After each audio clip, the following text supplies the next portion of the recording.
அஸ்ஸலாமு அலைக்கும் வரஹ்மத்துல்லாஹி வபரகாத்துஹு. எல்லா புகழும் இறைவனுக்கே.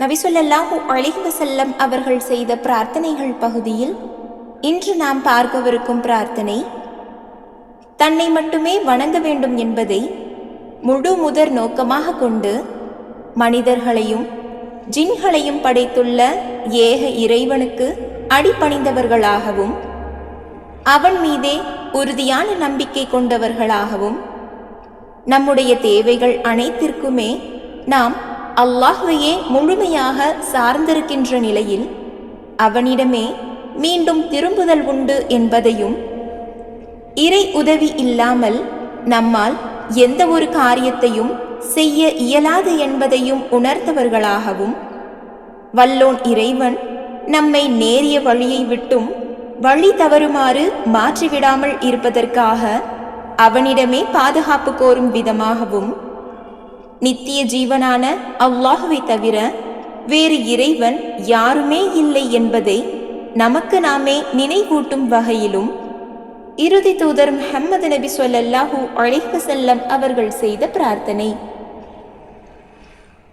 ஸ்வஹீஹுல் முஸ்லிமில் 5261வது செய்தியில் இப்னு அப்பாஸ் ரலியல்லாஹு அன்ஹு அவர்கள் அறிவிக்கிறார்கள், அல்லாஹ்வின் தூதர் ஸல்லல்லாஹு அலைஹி வஸல்லம் அவர்கள் பின்வரும் துஆவினை ஓதி பிரார்த்தனை செய்து வந்தார்கள். அந்த துஆ, அல்லாஹும்ம லக அஸ்லம்து வ பிக ஆமன்து வ அலைக தவக்கல்து வ இலைக அனபுது வ பிக ஹாஸ்வம்து அல்லாஹும்ம இன்னி அஊது பி இஸ்ஸதிக லா இலாஹ இல்லா அன்த அன் துலில்லனி அன்தல் ஹய்யுல்லஸி லா யமூது வல் ஜின்னு வல் இன்சு யமூதூன்.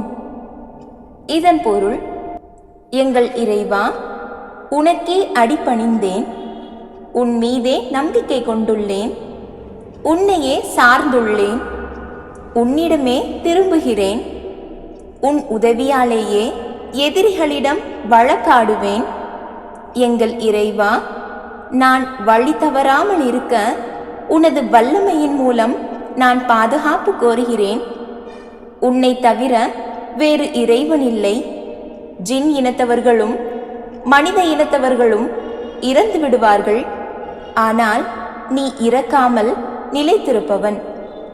அஸ்ஸலாமு அலைக்கும் வரஹ்மத்துல்லாஹி வபரகாத்துஹு.